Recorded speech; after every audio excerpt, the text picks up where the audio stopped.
Hello, welcome to my channel. I'm All Things Wrestling, and today I'm going to be giving my thoughts on TNA Impact Wrestling 16th of February 2017. We kick off the show taking a look back at the Broken Hardys arriving in Tijuana, Mexico last week, and then we go back to looking at the Wolves split last week as well. I haven't really got much more comments to give than I did last week, so we're just going to move straight on. We actually kick off the main show with Rosemary and Crazy Steve for the best versus Moose and Mini Moose. Randy Rhodes. The finish happens. Steve comes in to check on Rosemary. She and Moose fire off with a series of Moose jabs at Steve and Rosemary. Moose hits his discus clothesline on Steve for the 3 count. It was a good match. I enjoyed this. I'm enjoying how they're moving this storyline along. I like it. It's giving them all something to do. It's pretty entertaining. Then we see Eddie Edwards arriving at the arena, shoves the camera and says he's not here to talk, he's here to beat Davey Rich's ass. I enjoyed that a little bit. And then Eddie Edwards comes out to the ring and repeats that he's here to beat Davey Rich's ass. This is a low point in his life, not only because Davey screwed him, but he's crossed the line by getting his wife involved, so he wants Davey to come out here and take his ass whooping like a man. Instead, here comes Angelina Love, the wife of Davey Richards, who tells Eddie that it doesn't work that way. He'll get Davey when Angelina says he gets Davey, and she wants to know what he's mad about. Where was Eddie when Davey tore his ACL defending the Wolves, defending their tag team championships?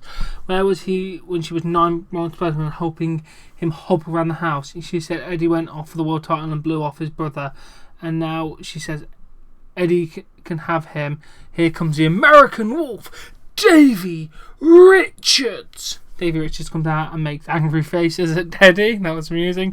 Angelina starts to talk, but he tells her to shut up. Reach in her purse and give Davey his balls back. Davey asks who picked who to make the team.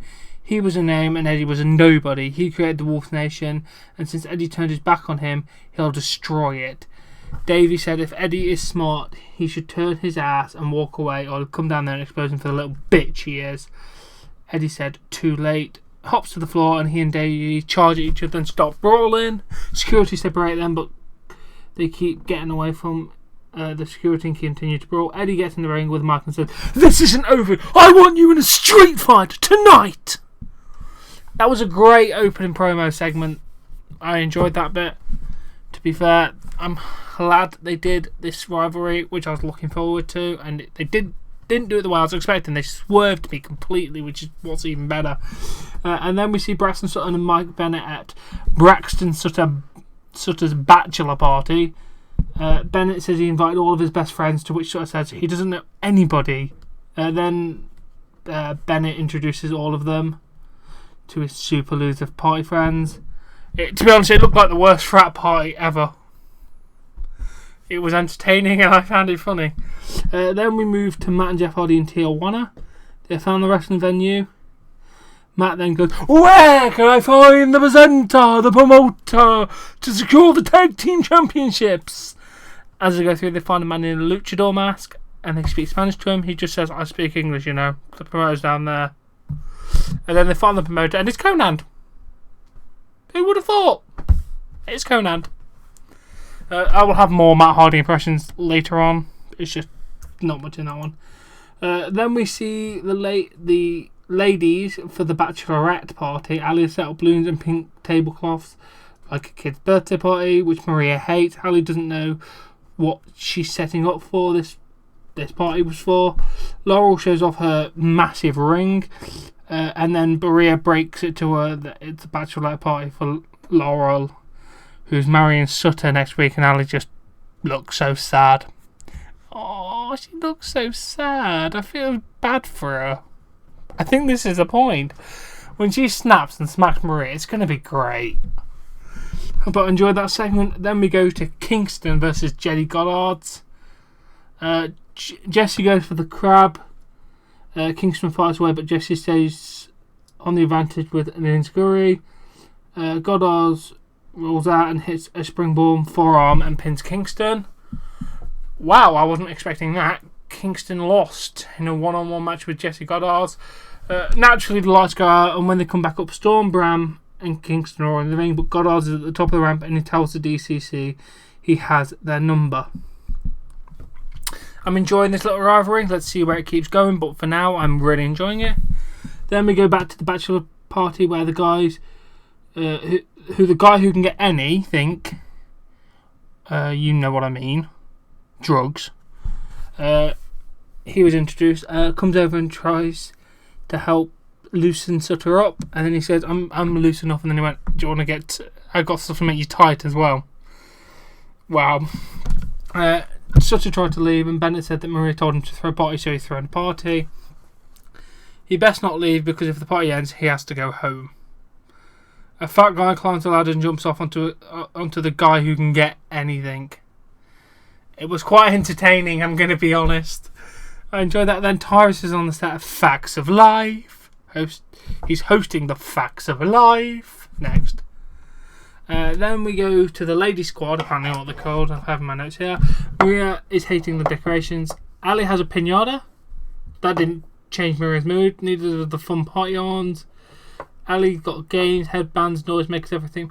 Maria said nobody cares about stupid decorations. Meanwhile, Sienna's just literally hocking all the alcohol and necking everything she can find. I'm enjoying the bachelor party more than the bachelorette, but it's still good. I think it's just mainly to promote how much of an asshole Maria is and how Ali can just kick her ass at some point, please. Then we have the Facts of Life with our host Tyrus. He said he'd like to bring out a not so special guest. He's not his friend and definitely not the fan. It's Eli Drake. Drake comes out with his arm and sling and argues with Tyrus, who makes him sit in a guest chair. Drake said none of you cross-eyed mouthpieces deserve to hear his voice, but Tyrus chose to go at it with the DCC and never asked him. He enjoyed beating the life out of EC3 with the bat, but Tyrus picked the wrong guy to cash the briefcase in on. Drake left him last week because Tyrus needed to understand something.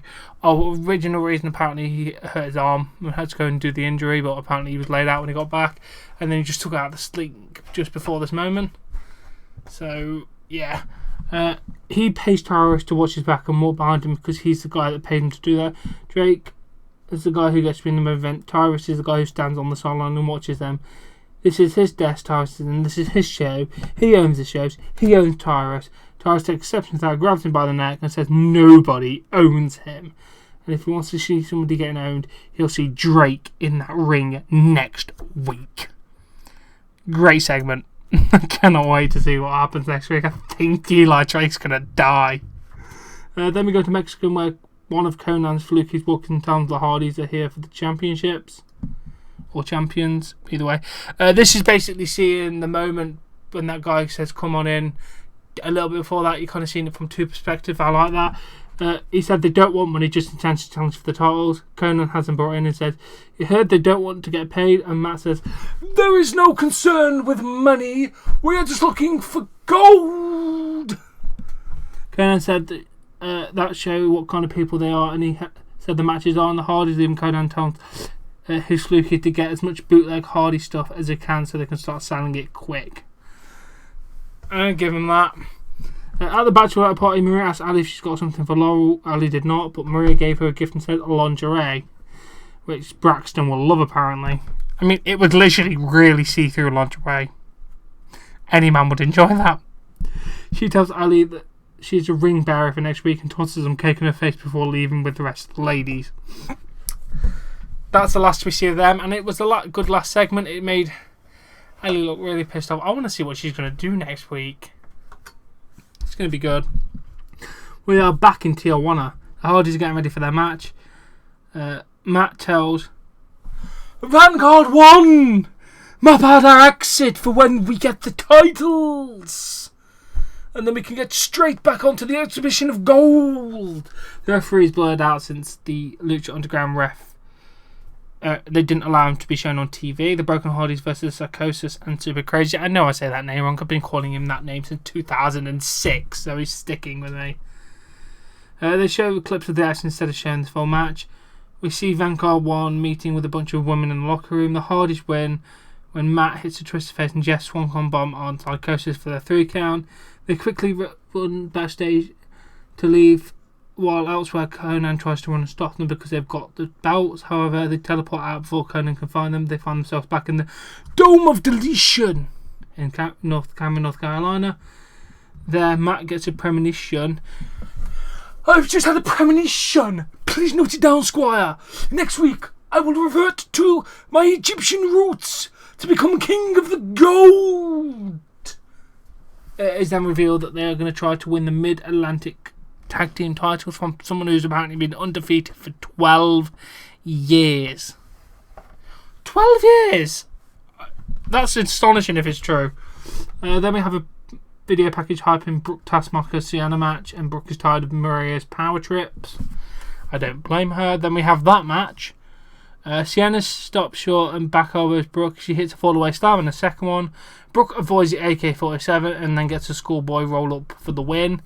It was a nice way to add to their story. I did enjoy it. I want to see where they go from here. And then we go to the bachelor party for the second to last time. Sutton is looking to leave again. He tells Mike and everyone that he's had a good time and he won't mention the dude that died earlier. Probably the guy who can get everything. But an old guy named George, who Bennett claimed was 28 for some reason, wanted to watch a porno. Bennett said, not so fast because it's time for the moment we were waiting for. He's chanting, Roxy! He opens the door. There's a fat lady with bad teeth, underarm hair. It was funny, and he just literally slams the door shut and says, you still got that video? I think, no, DVD. Oh yeah, no such things as videos, is there? Well, not physical videos anyway. Then Eli Drake is out in the parking lot. Oh, I did enjoy that segment. Eli Drake is out in the parking lot and says if Tyrus thinks he can take over his talk show and put his hand on him, he might just find himself wrapped around a baseball bat next week. He's going to beat every living breath out of Tyrus until his career is over. That was a good segment. Then Bobby Lashley comes out to the ring and says he'll stand here, still your world champion and 4-time champion and the baddest man on the entire planet. He loves to fight, he lives to battle, and he loves to hurt people. He doesn't care if it's wrestling or MMA. There isn't a fighter out there who can hang with him. Look him in the eye and really believe they can beat him. It just won't happen. This prompts former UFC heavyweight champion Josh Barnett to come out to the ring and confront Lashley. He's heard a lot of bold proclamations come out of his mouth, but Lashley isn't living up to expectation of fans. There's a level you need to maintain as champion, and he's severely disappointed in him. Barnett is here because he wants to show Lashley in person, get in the ring and teach him a lesson and bring him up to the level he knows Lashley is capable of holding that belt. Lashley tells Josh not to make the mistake of playing into the stupid fans' hands and getting himself into something he will regret. He welcomes Josh to the Impact Zone, but he knows Josh has been a top 10 fighter for the last 20 years in MMA, but there's rules. There's no rules in Lashley's world, and as tough as bad as Josh is, he cannot come into Lashley's world and tell him anything. He said Josh should take his ass to the back and have a seat. He goes to pat Barnett on the shoulder, but he quickly turns it into an armbar. Lashley slips away. Lashley says if that's the way you want it, they can fight. Barnett says he'll do it if Lashley puts a belt on the line, shows what kind of champion he actually is. Lashley is quiet, so Barnett says not to punk out, but Lashley says he'll fight anyone anytime the title will be on the line. Barnett goes to give him an ass whooping just like anybody else. It was good. Great segment. Don't know who the hell Josh Barnett is, but I'm intrigued now. Well, I know what about him. I just never actually seen him. So then we go to our final bachelor party segment. Braxton Sutter is still bachelor, but everyone is passed out. I assume because everyone else drunk, but him. He finally tries to sneak out. He sees Bennett passed out. Quietly steps over the gas, puts Roxy face down in Bennett's lap. Takes a picture with his cell phone before he leaves and makes sure he sends the text to Maria. Ooh, what's going to happen next week? I cannot wait to see. But I love that segment. Then we have our main event of the evening, the street fight. Eddie Edwards, Davey Richards, brother versus brother, friend versus friend, wolf versus wolf. Why is it now? Angelina Love comes out and tells Eddie he must have a death wish, and then introduces the American Wolf, who then slides in behind and attacks him.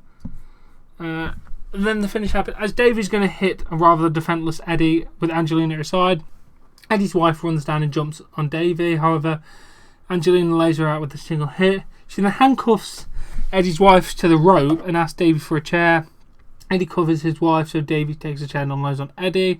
Then Angelina sets one chair on top of Eddie's head, and Davey hits it with another chair on top of it. Jesus Christ, that ain't happening in a while. Earl Hebner gets kicked in the balls. I have no idea why, and Angelina counts the 3 count. She makes out with Davey on top of her, fallen Edwards. So technically the match never actually had a finish because the referee got knocked out, and I'm surprised Earl Hebner is still going today as a referee. He's bloody old. He was around for the Montreal Screwjob. He's been around since the bloody 80s. It's a bloody hell of a career for Earl Hebner, I give him that. But anyway, this was a really good episode of Impact. I really enjoyed it, to be fair. Everything was good, clear, concise storylines. No cruiserweights or anything, but what you can do, you can't fit everything in every show. I enjoyed it. I really do hope you've enjoyed this video. Please give it a like if you have. Subscribe to see more content, and I'll catch you later.